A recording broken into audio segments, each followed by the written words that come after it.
الحمدللہ وحدہ والصلاۃ والسلام علی من لا نبی بعدہ اما بعد فوز باللہ من الشیطان الرجیم بسم اللہ الرحمن الرحیم۔ السلام علیکم ناظرین، صبح کی پرنور ساعتوں میں پبلک نیوز ٹی وی چینل پر پروگرام صدائے قرآن لے کر ڈاکٹر محمد طاہر مصطفیٰ آپ کی خدمت میں حاضر۔ ناظرین کرام، جیسا کہ آپ جانتے ہیں اور میں روز یاد دہانی کے طور پر عرض بھی کرتا ہوں، اور جو آج جنہوں نے پہلی دفعہ اس پروگرام کو ٹیون کیا ہے ان کے لیے بھی عرض یہ ہے کہ یہ وہ پروگرام ہے جو بالکل ابتدائے قرآن سے شروع ہوا تھا، جو الحمد سے شروع ہوا تھا، اور پھر ہم نے کوئی بھی آیت کو مس نہیں کیا، کوئی بھی لفظ مس نہیں کیا، کوئی بھی حرف مس نہیں کیا، الحمدللہ رب العالمین، کیونکہ کلام اللہ کا موضوع ہی انسان ہے۔ اس کی ہر آیت، ہر لفظ، ہر صورت، ہر رکوع اور قرآن کریم کا ہر پیرایا انسان کی رہنمائی کے لیے ہے، انسان کی طرز زندگی میں ایسے معاملات جہاں اس کو ایک باقاعدہ رہنمائی کی ضرورت پڑتی ہے، تو ناظرین کرام قرآن کریم کے یہ الفاظ اس کے لیے رہنمائی کے چراغ ہیں۔ اس کی روشنی کو کیسے اخذ کرنا ہے، کیسے اپنی زندگی کی شاہراہ پر اس کی اتباع کر کے، اس کی اطاعت کر کے، اس راستے کو اختیار کر کے ہم نے فوز و فلاح حاصل کرنی ہے، پروگرام صدائے قرآن کا یہ مقصد ہے۔ اور اس مقصد کے حصول کے لیے ناظرین کرام ہم اس سفر کو لے کے چلے جو الحمد سے شروع ہوا تھا، اور آج ہمارا سفر پہنچا ہے قرآن کریم کا دوسرا پارہ ہے، سورہ بقرہ کی آیت نمبر 236 سے لے کر 242 تک کے مضامین آج پروگرام کا حصہ ہیں۔ تو آئیے ناظرین کرام، سب سے پہلے آج کے سبق کی ہم تلاوت سماعت کرتے ہیں امام حرمین شریفین قاری عبدالرحمن السدیس کی آواز میں۔ بسم اللہ الرحمن الرحیم۔ لوگوں، اپنی نمازوں کی حفاظت کرو، اور خاص طور پر صلاۃ الوسطیٰ یعنی درمیان والی نماز کی، اور اللہ کے آگے نہایت ادب سے غلامانہ انداز میں کھڑے ہوا کرو۔ اگر خوف کی حالت میں ہو تو بے شک پیدل ہو یا سواری پر ہو، جس طرح بھی ممکن ہو تم نماز ضرور ادا کرو، اور جب امن میسر آ جائے تو اللہ کو اس طرح یاد کرو جس طرح تم نے سیکھا ہے یا جس طرح تم کو سکھایا گیا ہے، اور پہلے تم اس طریقے سے ناواقف تھے۔ تم میں جو لوگ وفات پا جائیں اور پیچھے بیویاں چھوڑ جائیں تو ان کو چاہیے کہ اپنی بیویوں کے حق میں یہ وصیت کر جائیں کہ 1 سال تک انہیں نان و نفقہ دیا جائے گا اور انہیں گھر سے نہیں نکالا جائے گا، لیکن اگر وہ خود جانا چاہیں یا چلی جائیں اور اپنی ذات کے بارے میں اگر کوئی فیصلہ کرنا چاہیں تو وہ کر سکتی ہیں، اس پر تمہارے اوپر کوئی بار نہیں ہے، اور اللہ عزیز بھی ہے اور حکمت والا ہے۔ اسی طرح جن عورتوں کو طلاق دے کر فارغ کیا جائے انہیں بھی لازمی طور پر کچھ دے دلا کر فارغ کیا جائے یا رخصت کیا جائے، یہ متقین پر حق ہے۔ اس طرح اللہ اپنے احکام تمہیں صاف اور کھول کر بیان کرتا ہے تاکہ تم عقل سے کام لو۔ ناظرین کرام، آج ہمارا سبق کچھ طویل تھا اور اس کا مفہوم جو میں نے آپ کے سامنے رکھا وہ بھی طویل تھا۔ اب بلا تمہید میں چاہتا ہوں کہ مہمانوں پر آیا جائے اور ان سے رہنمائی لی جائے۔ میں سمجھتا ہوں کہ آج کے اس قدر طویل سبق کا خلاصہ یہ ہے کہ طلاق ناپسندیدہ ایک عمل ہے، نہ چاہتے ہوئے بعض اوقات انسان اپنی زندگی میں یہ قدم اٹھاتا ہے، پتہ بھی ہے کہ اس کے آفٹر شاکس کیا ہوں گے اور اس کے بعد کیا ہوگا، زندگی کس طرف کروٹ لیتی ہے کس طرف نہیں لیتی، لیکن ایک ناپسندیدہ عمل ہے جس سے انسان بعض اوقات گزرتا ہے اور اس کو مجبوری کی حالت میں گزرنا پڑتا ہے۔ اور یہ جو عمل ہے ناظرین کرام، کئی دفعہ ہم نے پہلے ڈسکس کیا ہے کہ یہ خوشی کے عالم میں نہیں ہوتا، راحت کے عالم میں نہیں ہوتا، یہ بامر مجبوری ہوتا ہے، ایک جدائی کا وقت ہوتا ہے طلاق کی صورت میں، یا تو اس کے پیچھے پس منظر میں کوئی ناراضگی ہوتی ہے، یا طبعی میلان کا نہ ہونا ہوتا ہے، یا کسی وجہ سے بھی کوئی مجبوری ہو جاتی ہے کہ زندگی کا سفر اکٹھے گزارنا شوہر اور بیوی کے لیے ناممکن ہو جاتا ہے تو پھر یہ قدم اٹھایا جاتا ہے۔ لیکن ناظرین کرام، جو خلاصہ ہے وہ یہ ہے کہ کسی بھی صورت میں طلاق کا معاملہ ہو، بے شک ناراضگی کی صورت میں ہو، بے شک مجبوری کی صورت میں ہو، بے شک طبی میلان نہ ہو، بے شک آپس میں محبت ڈیولپ نہ ہوئی ہو، کچھ بھی معاملہ ہو کسی وجہ سے بھی، لیکن یہ جو رخصتی کا عمل ہے، طلاق کے بعد یہ جو جدائی کا عمل ہے، یہ بہت عزت و احترام کے ساتھ ہونا چاہیے۔ اس عمل کو بروئے کار لاتے ہوئے وہ ناراضگی سامنے نہیں ہونی چاہیے، وہ جو اس کی وجہ تھی اس جدائی کی وہ سامنے نہیں ہونے چاہیے، اس وجہ سے کوئی انتقام کی صورت نہیں سامنے ہونی چاہیے کہ تم بدلہ لو، اور اگر اپنی عورت کو طلاق دے کر رخصت بھی کر رہے ہو تو اس کو ذلت آمیز طریقے سے رخصت کرو، نہ ایسا نہ کرنا۔ ناظرین کرام، دیکھیے ہمارے دین اسلام کی، ہماری شریعت کی، ہمارے قرآن کی کتنی خوبصورت تعلیمات ہیں کہ جدائی ہو رہی ہے پھر بھی حکم یہ ہے کہ عزت و احترام، عزت و احترام، عزت و احترام۔ عورت وہ خاتون ہے، وہ کسی کی ماں ہے، کسی کی بیٹی ہے، تمہاری بیوی تھی، وہ کسی کی بہن بھی ہے، لہٰذا کسی کے سامنے اس کو رسوا نہ کرنا۔ ناظرین کرام، یہی آج کا خلاصہ ہے پورے سبق کا، اس پہ ہم گفتگو کرتے ہیں، اور گفتگو کرنے کے لیے میری دائیں جانب ماشاءاللہ مہمان جو ہیں نوجوان سکولر ہیں، بیت القرآن میں بھی آپ ریسرچ سکولر ہیں، پی ایچ ڈی سکولر ہیں، ماشاءاللہ تحقیق کا بوٹا میں نے لگایا ہے، آج یہ درخت بن کے تناور ہو رہا ہے اور اپنا سایہ دوسرے انسانوں کو پہنچا رہا ہے۔ جناب مدثر بن یوسف حجازی، السلام علیکم ورحمۃ اللہ۔ وعلیکم السلام ورحمۃ اللہ۔ کیف الحال؟ الحمدللہ صاحب خیریت سے ہیں؟ اور ناظرین کرام، اسی طرح میری بائیں جانب یہ بھی میرا لگا ہوا پودا ہے، اللہ رب العزت نے مجھے ایسے شاگردوں کا استاد بنایا ہے کہ آج میں خود فخر کرتا ہوں ماشاءاللہ ان کے علم سے اور ان کی تحقیق سے آج پوری دنیا استفادہ کر رہی ہے، اور ابھی بھی پروگرام میں جب وہ آج کے موضوع پر گفتگو کریں گے تو آپ دیکھیں گے کہ ماشاءاللہ ان کا علم، ان کی وجاہت اور ان کا حرف استناد موضوع کے اوپر کتنا مضبوط ہے۔ اور میری بائیں جانب ناظرین کرام میرے چہتے شاگرد بیٹھے ہیں، جناب مفتی اشفاق احمد، یہ بھی پی ایچ ڈی سکولر ہیں اور خوبصورت گفتگو کرتے ہیں۔ السلام علیکم ورحمۃ اللہ۔ وعلیکم السلام ورحمۃ اللہ۔ کیف الحال مفتی صاحب؟ الحمدللہ، خیریت سے ہیں؟ الحمدللہ۔ جناب مدثر بن یوسف حجازی، مدثر صاحب، میں نے عرض کیا پروگرام کے مقدمے میں کہ کوئی بھی معاملہ ہو، یہ کوئی ہنسی خوشی تو نہیں ہوتی طلاق، کوئی نہ کوئی مجبوری ہوتی ہے، اور یا کوئی نہ کوئی ایسی وجہ ہوتی ہے کہ زندگی کا سفر اکٹھے گزارنا مشکل ہی نہیں ناممکن ہو جاتا ہے۔ تو ناممکن صورت میں اللہ نے اجازت دے دی ہے کہ ٹھیک ہے، پھر ایسے زندگی نہ گزارو کہ کل کو تم میرے ساتھ شکوہ کرو کہ ہماری زندگی میں ہی ایسا کیوں لکھا تھا، ہم نے تمہیں اجازت دے دی ہے، اپنا کوئی اور راستہ تلاش کر لو۔ لیکن وہ راستہ تلاش کرتے ہوئے بھی جس کو تم طلاق دے رہے ہو، جس کو جدا کر رہے ہو اپنی زندگی سے، اس دائرے سے نکال رہے ہو، لیکن یہ لمحہ بھی بڑی خوش اسلوبی سے طے پانا چاہیے۔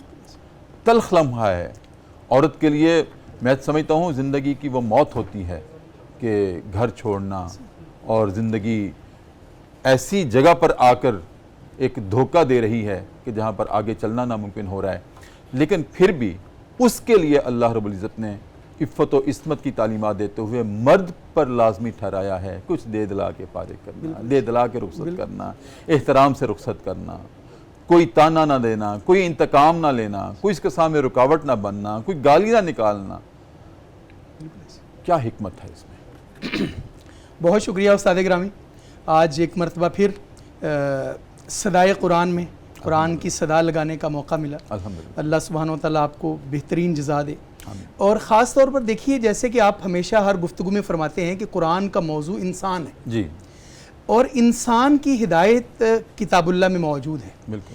ہم اپنے معاشرے میں دیکھتے ہیں کہ بسا اوقات لڑکی والے جس بچی کو طلاق ہو جاتی ہے وہ اپنا دیا ہوا جہیز لینے کے لیے عدالتوں میں دھکے کھاتے ہیں۔ صحیح. جبکہ شریعت بالکل انٹائرلی ڈیفرنٹ رہنمائی کر رہی. شریعت نے یہ جو آج آپ نے آیتیں مبارکہ پڑھی ہیں، شریعت نے اس میں 2 ٹرمز یوز کی ہیں.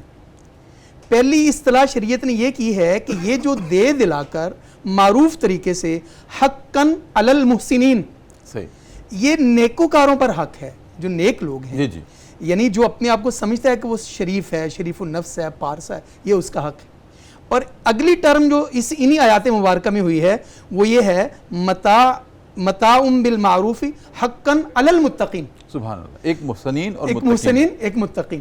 یعنی ایک طرف اپنا دیا ہوا جہیز لینے کے لیے عدالت میں کیس کرنا، جی جی اور دوسری طرف اگر بندہ صدائے قرآن پر کان دھرے، جی جی، اس کے نتیجے میں ایسا معاشرہ ڈیولپ ہوتا ہے، ایسا معاشرہ تشکیل پاتا ہے کہ ایک تو اس کا جہیز، دوسرا جو حق مہر رکھا ہوا تھا، اب طلاق ہو گئی ہے، جدائی ہو گئی ہے. اب آپس میں کتنا ایسا ٹائم گزرا ہے. جی جی، وہ کہتے ہیں نا کہ یہ تڑپ ہے، دل تڑپنے سے بڑی تسکین ہوتی ہے، لیکن جدائی ہم نشینوں کی بڑی سنگین ہوتی ہے. یہ کوئی آسان تھوڑی ہوتا ہے کہ ایک بندے کے ساتھ عمر بھر کی رفاقت رہی ہے. اب جیسا کہ آپ نے ارشاد فرمایا کہ چاہتے ہوئے یا نہ چاہتے ہوئے حالات نے یوں کروٹ کھائی کہ اب آگے سفر ممکن نہیں رہا، اب آگے جدائی ہونی ہے. تو شریعت کی یہ تعلیمات ہیں کہ اب نہ تو اس کو کوئی تانا دینا ہے کہ تم ایسی تھی، تم ایسی تھی، تم ایسی تھی، بلکہ یہاں انسان کی شرافت کا، وہ جیسے کہ آپ سے ہم نے پڑھا ہے، آپ نے ہمیں تکریم آدمیت کا سبق دیا ہے، اور کتاب اللہ میں بھی یہی ہے کہ انسان کی عظمت اور انسان کی تکریم یہ ہے کہ انسان اگلے بندے کی عزت کرے. اب اس کے ساتھ نہیں نبھا ہو سکا، ہاں جی، نہیں گزارا ہو سکا، تو اب ہر صورت میں تعلیم تو یہی ہے کہ نبھا کرو، نبھا کرو. اب نہیں ہو سکا، چاروں ناچار نہیں ہو سکا. اس موقع پر جدائی کی بھی تعلیمات ہیں. اللہ، یعنی جس دین کو میں مانتا ہوں اس دین نے تو کہا کہ بھائی جب تم نے کسی جانور کو ذبح کرنا ہے تب اس کی بھی تعلیمات ہیں. تو اب 2 انسان آپس میں الگ ہو رہے ہیں. گھر میں داخل کیسے ہونا ہے، ایک بڑا مائنر سا معاملہ ہے، بالکل ایسا، اس کی بھی تعلیمات ہیں. تو اور سب سے بڑھ کر جو بات ہے، میں ناظرین سے یہ گزارش کروں گا کہ صدائے قرآن پر کان دھرنے کی گزارش ہے. ہمارے کتنے معاشی آئلی مسائل ایسے ہیں جو ہم صرف اپنی بے توجہی کی وجہ سے اور قرآن پاک پر عمل نہ کرنے کی وجہ سے جن کا ہمیں سامنا کرنا پڑ رہا ہے. تو اگر ہم صدائے قرآن پر کان دھریں اور لبیک کہیں اور محسنین بنیں اور متقین بنیں تو معروف طریقے سے اس کو بھی احسن طریقے سے انجام دیا جا سکتا ہے. بالکل ٹھیک. آپ کی اجازت ہو تو میں مفتی صاحب سے بھی شریک گفتگو ہو جاؤں. مفتی صاحب، جیسے کہ مدثر صاحب نے خوبصورت آغاز کیا کہ بنیاد عزت ہے، عزت پہ کوئی کمپرومائز نہیں ہے. سورہ الاسراء کی آیت نمبر 70 میں اللہ رب العزت نے ایک آفاقی فیصلہ دے دیا ہے، وَلَقَدْ كَرَّمْنَا بَنِي آدم، ہم نے انسان کو عزت عطا کی ہے. تو عورت بھی انسانیت کا حصہ ہے. اس کے لیے بھی ایک ابتدا سے اللہ رب العزت نے عزت کا فیصلہ کیا ہے. اب طلاق کے وقت عزت کو پامال کیا جاتا ہے، پروسیس میں ہی عزت کی پامالی شروع ہو جاتی ہے. لیکن اللہ رب العزت نے اس سے منع کیا ہے کہ نہ ٹھیک ہے، ہم تمہیں موقع دے رہے ہیں، ایک گنجائش دے رہے ہیں کہ اگر یہ زندگی کا سفر ناممکن ہے، جدا تو ہو جائیں، لیکن جدائی بھی آبرو مندی سے ہونی چاہیے. مدثر صاحب نے بڑی خوبصورت اس میں گفتگو کی کہ ہر چیز کی تعلیم ہے کلام اللہ میں.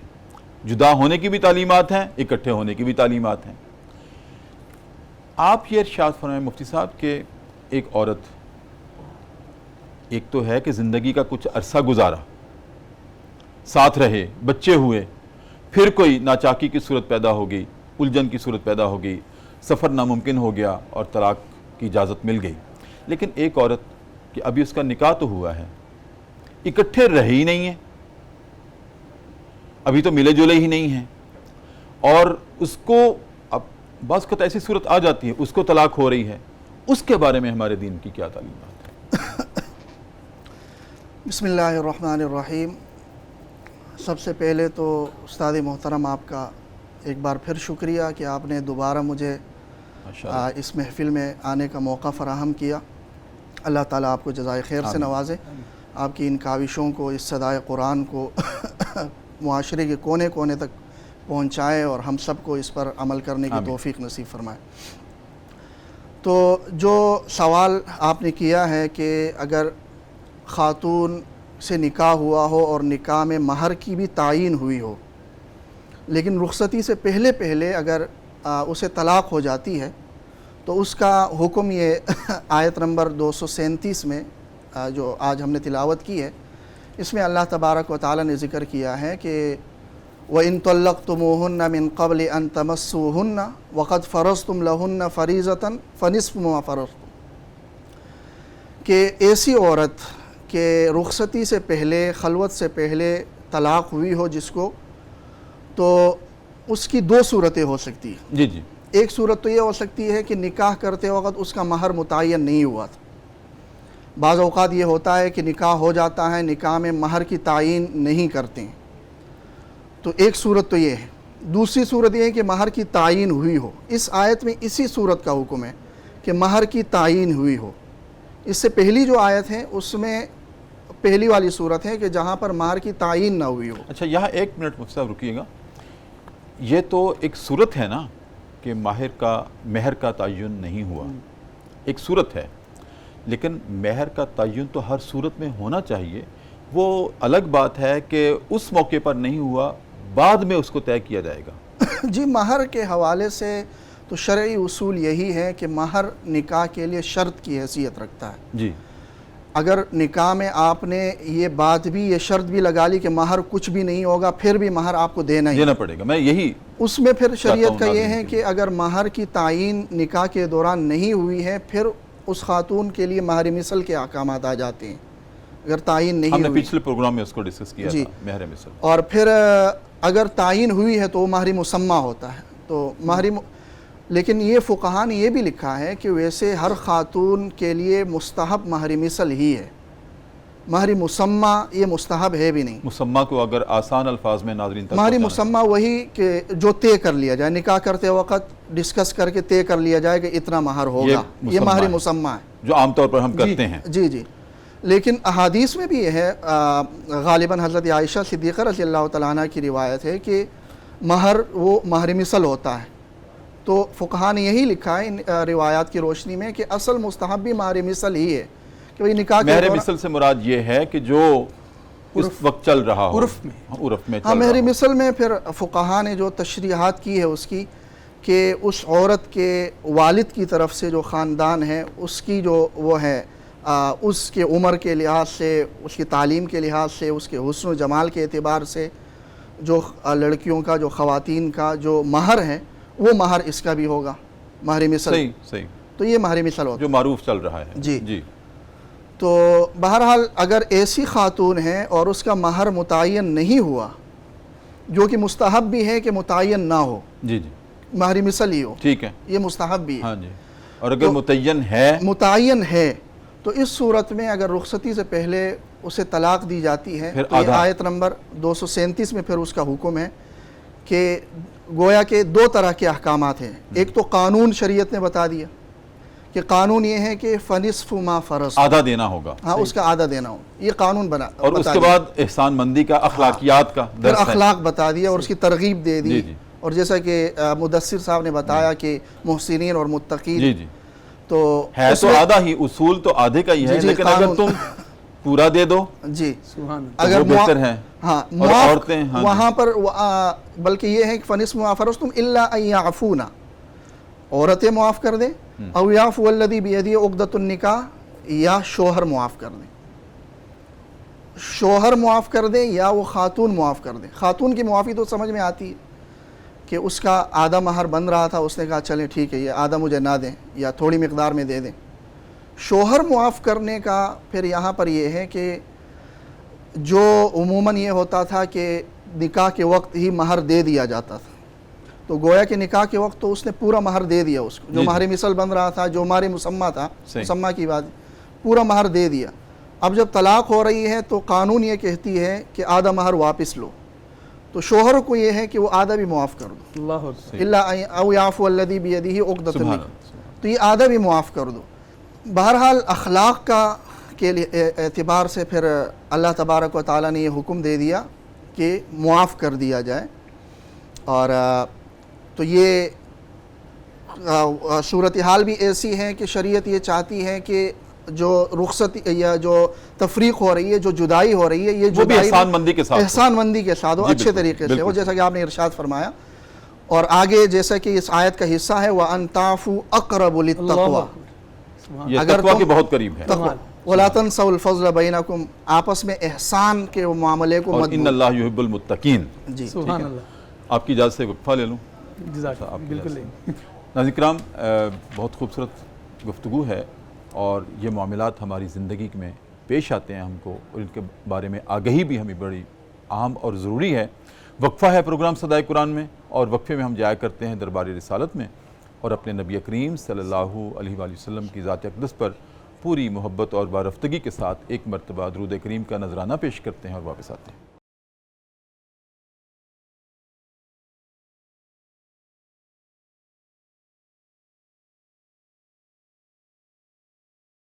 وقفے کے بعد ناظرین کرام دوبارہ آپ کی خدمت میں حاضر ہیں۔ صبح کی پر نور ساعتیں ہیں، پبلک نیوز ٹی وی چینل ہے، ہمارا پروگرام ہے صدائے قرآن، جس میں الحمدللہ رب العالمین پوری ترتیب اور تسلسل سے ہمارا سبق جاری ہے، اور آج ہماری منزل ہے سورہ بقرہ کی آیت نمبر 236 سے لے کر 242 تک کے مضامین۔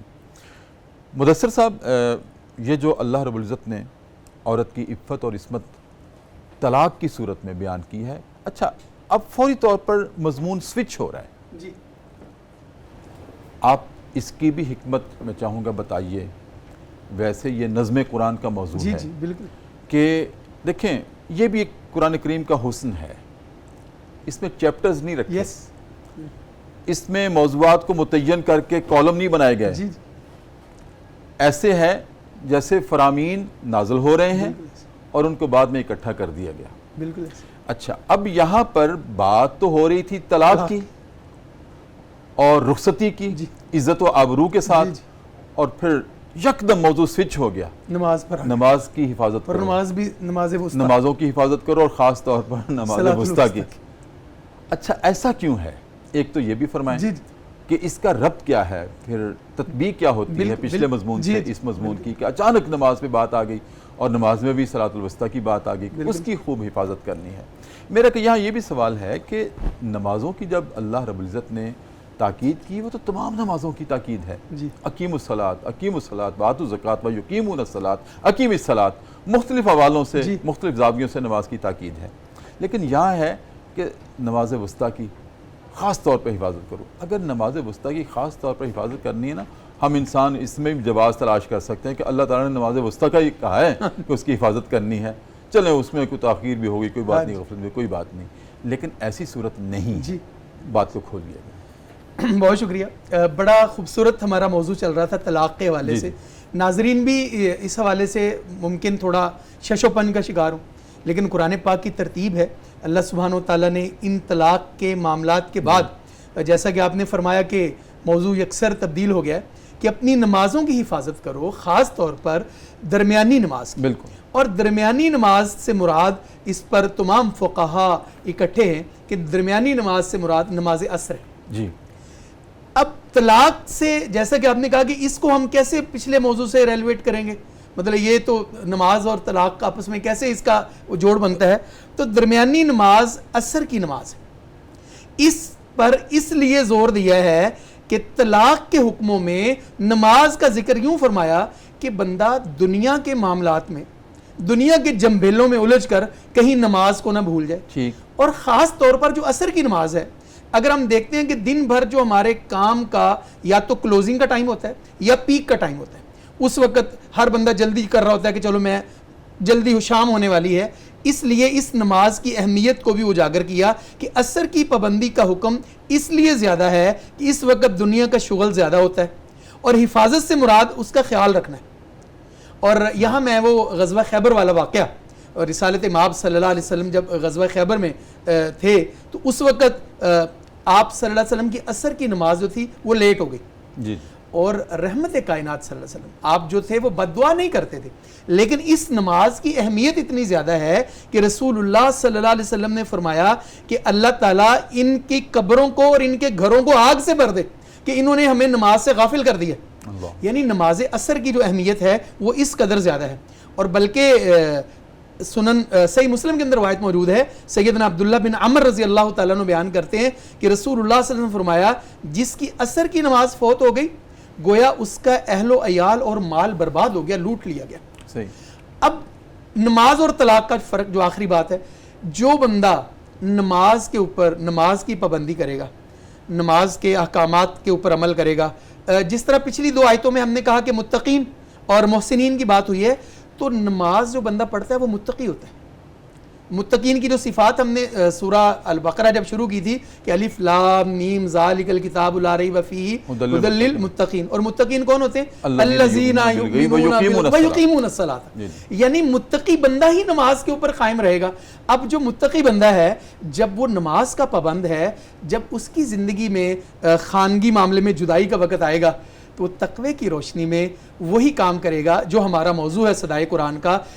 جیسا کہ میں عرض کر رہا تھا کہ عصر کی نماز، اور میں نے گفتگو میں سبقت لسانی ہو گئی، میں نے کہنا تو غزوہ احزاب تھا لیکن میں نے غزوہ خیبر کہہ دیا۔ تو غزوہ احزاب کے موقع پر رسالت مآب صلی اللہ علیہ وسلم کی عصر کی نماز جو تھی وہ تاخیر اس میں ہو گئی تھی۔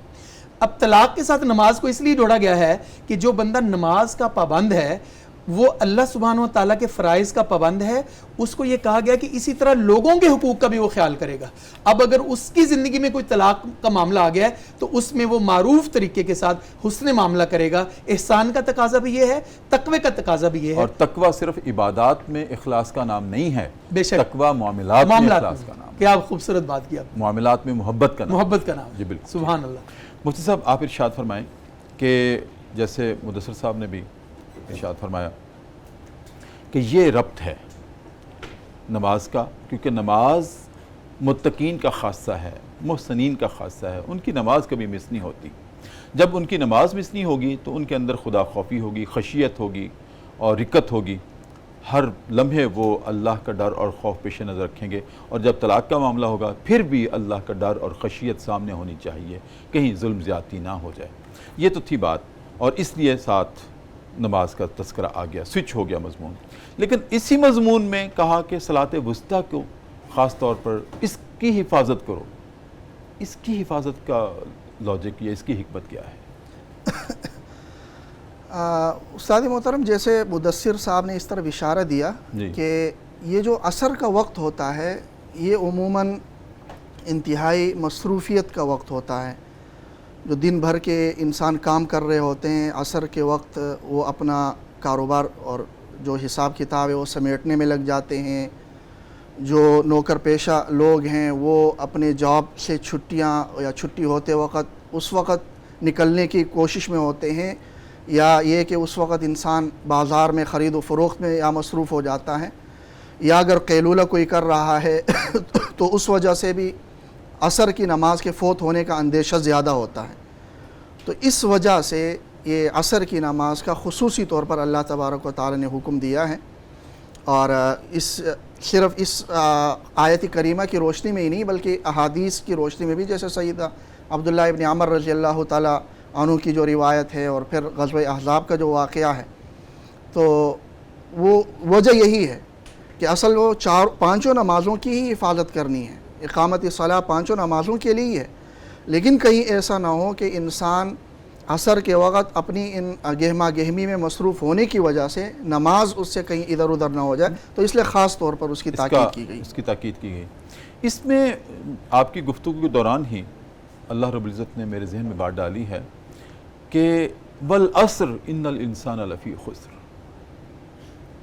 کہ عصر زمانے کو بھی کہتے ہیں، لیکن عصر سے مراد یہ عصر کا وقت بھی ہے، یہ خسارے کا وقت ہے، جی یہ دن کے ڈھلنے کا وقت ہے، دن کے اختتام کا وقت ہے۔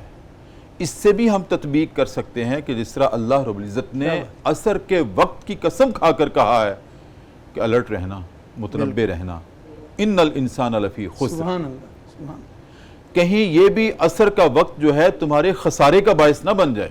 کیا بات، یہ دن کے ڈھلنے کا وقت ہے، جیسے تمہاری عمر ڈھل رہی ہے، زندگی ڈھل رہی ہے، یہ اس کی ایک تشبیہ ہے، اس کا ایک استعارہ ہے کہ تمہاری زندگی اسی طرح سے ڈھل رہی ہے، اور اپنے آپ کو خسارے سے بچا کے رکھنا کس طرح، والعصر ان الانسان لفی خسر الا الذین آمنوا وعملوا الصالحات وتواصوا بالحق وتواصوا بالصبر. جی بالکل، یہ بہت اچھا آپ نے نقطہ اٹھایا. ہاں کہ اس سے یہ بھی ہم تطبیق کر سکتے ہیں کہ جیسے انسان کی زندگی خسارے میں پڑ سکتی ہے اگر اس کا ایمان سلامت نہ رہا، اعمال صالح سلامت نہ رہے اور حق کی تلقین اور صبر سلامت نہ رہا، تو یہی نماز ہمیں سکھاتی ہے.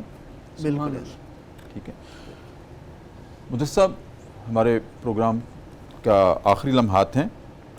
اس کے بعد پھر دوبارہ جی اسی موضوع پہ اب بات آ رہی ہے. بالکل ایسے اتنی سی یاد دہانی کروانے کے بعد جی اللہ رب العزت نے دوبارہ توجہ دلا دی ہے کہ یہ تو ایک زندگی کا حادثہ تھا، جی اور اس حادثے میں یہ بھی یاد رکھنا کہ کہیں تم طلاق دیتے ہوئے یہ نہ سمجھنا، تکبر نہ کر لینا کہ وہ بیچاری اس کا کوئی ہے نہیں ہے. نہیں، اس کے بھی سب کوئی ہیں، اس کے ہم ہیں. بے شک بے شک جس کی عزت اور عفت کی ہم تمہیں تلقین کر رہے ہیں. بالکل ایسے. یہ نہ سمجھنا کہ وہ لاچار ہے یا اس کے سر پہ کوئی نہیں ہے، اس کے سر پہ ہم ہیں، اس کے سر پہ.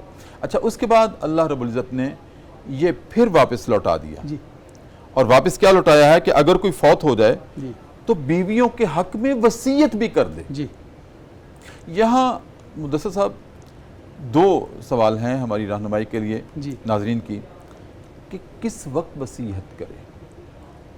دیکھیں، وصیت تو اس وقت ہوتی ہے جب موت قریب ہو. جی اب کیا موت کے قریب ہونے کا انتظار کیا جائے؟ بڑا اہم سوال ہے. جی جی موت کے قریب ہونے کا انتظار کیا جائے. دوسرا، میں عرض کیا کرتا ہوں کہ انسان کو کیسے پتہ چلے گا کہ میری موت کا قریب ہے؟ کیونکہ انسان کتنا بھی بیمار ہو، کتنا بھی اس کے اوپر طاری ہو سب کچھ مصیبت یا بیماری، لیکن ہم بھی پھر بھی کہتے ہیں نہیں، دعا کرو جی اللہ زندگی عطا کرے، امید ہو، معجزہ ہی ہو جائے. ٹھیک ہے. تو عام حالات میں یا کس وقت بیوی کے حق میں وصیت کرنی چاہیے کہ اگر میں مر جاؤں تو اس کو 1 سال تک کوئی گھر سے نہ نکالے، اس کو نان و نفقہ کی ذمہ دار رہیں، وہ وصیت کرنی ہے اپنے اقارب کو. جی حق کس کا ہے؟ بیوی کا. بیوی کا. یہ آخر میں جو آپ پروگرام بھی ہمارا ختم ہو رہا ہے کہ اگر کوئی فوت ہو جائے تو بیوی کے حق میں وصیت کر جائے کہ اس کو 1 سال تک گھر سے نہیں نکالے. اگر آپ اجازت دیں تو یہ بات تھوڑی سی طویل ہے، رہنمائی بھی توجہ چاہتی ہے. ایک وقفہ لے لیں. بالکل. اور وقفے کے بعد دوبارہ آپ سے. بالکل. ناظرین کرام، پروگرام صدائے قرآن ہے اور اس میں دوسرا وقفہ ہے، اور وقفے میں ایک مرتبہ پھر ہم چلتے ہیں اپنے نبی کریم صلی اللہ علیہ وسلم کے پاس اور چشم تصور میں روزے کی جالیوں کو سامنے لاتے ہیں اور ایک مرتبہ درود کریم کا نذرانہ پیش کر کے واپس آتے ہیں.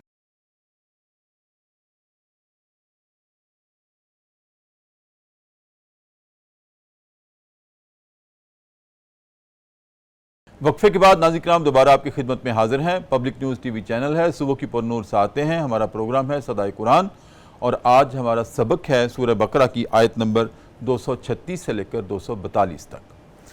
جی مدثر صاحب، پروگرام کے آخری لمحات، وقفے سے پہلے سوال میں نے آپ سے کر دیا تھا کہ وصیت کا حکم ہے، کب کی جائے اور کس پیرائے میں کی جائے؟ استاد گرامی، یہ جو ہم پڑھ رہے ہیں آیات، اس میں یہ جو وصیت کی بات ہے یہ ایک عبوری حکم ہے. یعنی اس کے بعد اللہ سبحانہ و تعالیٰ نے باقاعدہ جب آیات میراث نازل ہو گئی تو عورت کا حصہ جو ہے وہ مقرر ہو گیا. یعنی اب یہ جو حکم ہے کہ وصیت اس کو 1 سال کی جائے اور اس کے گھر والے اس کو 1 سال رکھیں، یہ تو شریعت کا ایک عبوری حکم تھا.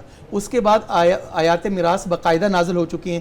عورت کا حصہ، بھائیوں کا حصہ، اولاد کا حصہ، یہ سارا کچھ طے ہو چکا ہے شریعت کے اندر. قرآن پاک نے اس کو ہر کسی کے حصے مقرر کر دیے. یہ بالکل ٹھیک. ناظرین کرام، مدثر صاحب نے ایک لفظ بولا ہے عبوری حکم. میں چاہتا ہوں تھوڑی سی اس کی وضاحت کر دی جائے.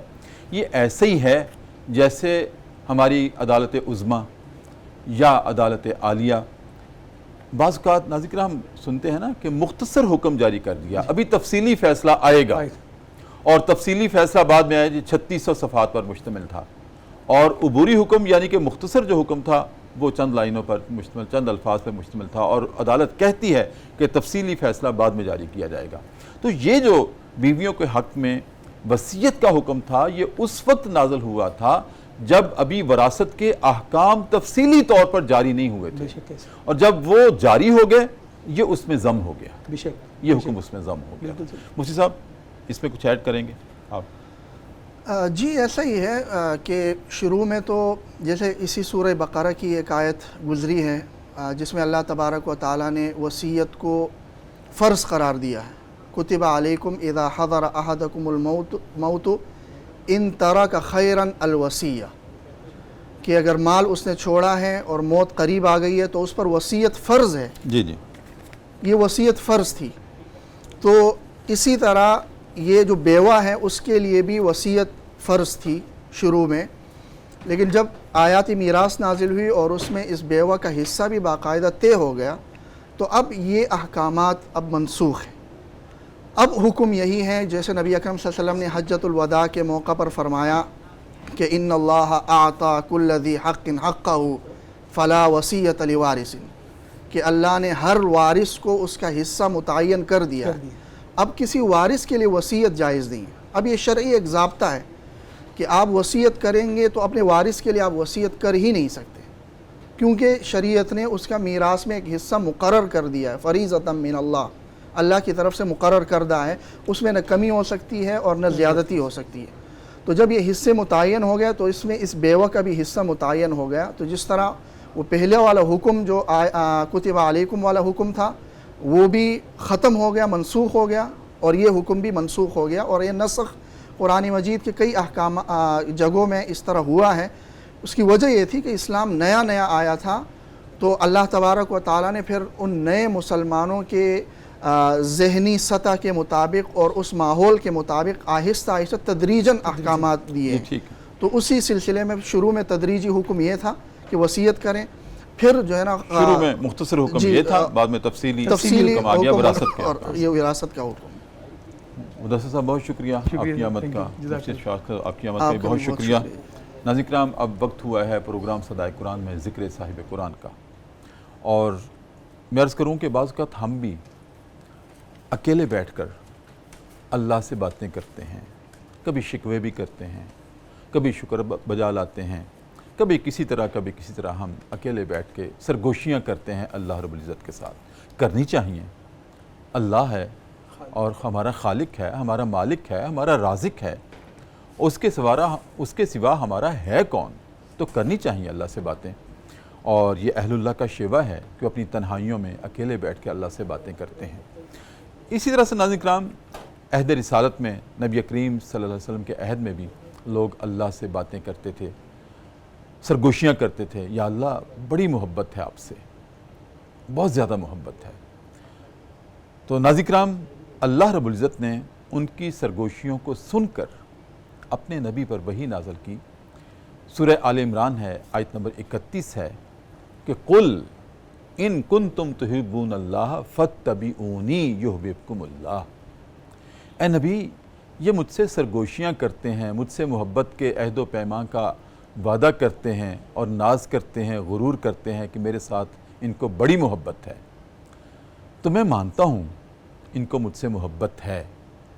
یہ جس طرح سے والہانہ انداز سے میرے ساتھ گفتگو کرتے ہیں، سرگوشیاں کرتے ہیں، باتیں کرتے ہیں، اللہ کہتا ہے میں قدر کرتا ہوں. لیکن اے نبی، تھوڑی سی ان کو بھی آپ تفصیل بتا دیں. ہم نے عبوری حکم کی ابھی بات کی ہے، ذرا تفصیل سے ان کو بتا دیں کہ اللہ سے محبت کرنے کا ایک ہی پیمانہ ہے، ایک ہی کرائیٹیریا ہے.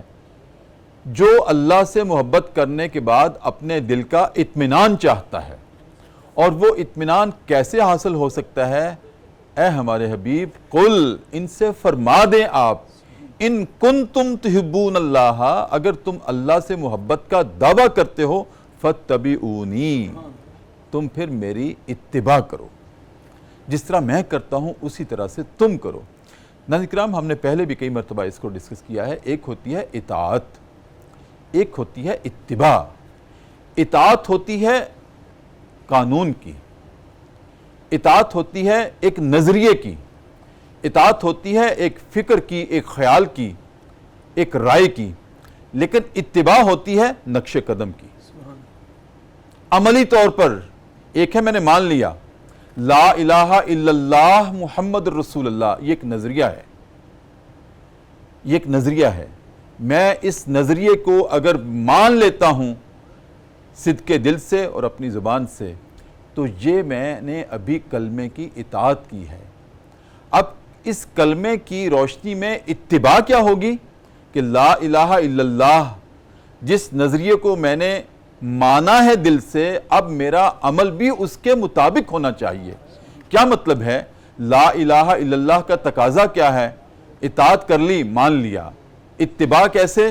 کہ جیسے میرے نبی نے اللہ کو الہ مانا کہ مانگا تو اسی سے مانگا، رزق مانگا تو اسی سے مانگا، اولاد مانگی تو اسی سے مانگی، مصیبت میں راحت و آرام مانگا تو اسی سے مانگا۔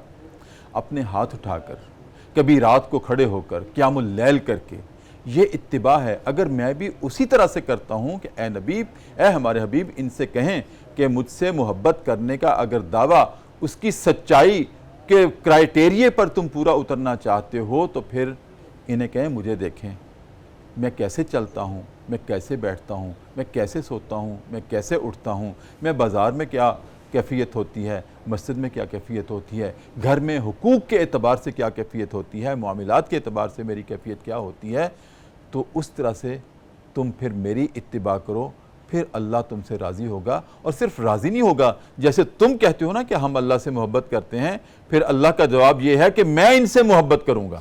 اے نبی، اگر یہ آپ کی اتباع کرتے ہیں، آپ کو منزل راہ بناتے ہیں، تو پھر میں ان سے محبت کروں گا، پھر پیچھے بات کیا رہ جائے گی؟ جب میں ہی ان سے محبت کرنے لگ گیا تو پھر ان کی دنیا میں بھی فوز و فلاح ہے اور آخرت میں بھی فوز و فلاح ہے۔ ناظرین کرام، اسی پر آج کا پروگرام صدائے قرآن ہم ختم کرتے ہیں۔ اپنے میزبان ڈاکٹر محمد طاہر مصطفیٰ کو اجازت دیجیے۔ کل انشاءاللہ اگلے سبق کے ساتھ آپ کی خدمت میں دوبارہ حاضر ہوں گے۔ تب تک کے لیے اجازت، اپنا بہت خیال رکھیے گا۔ اللہ حافظ۔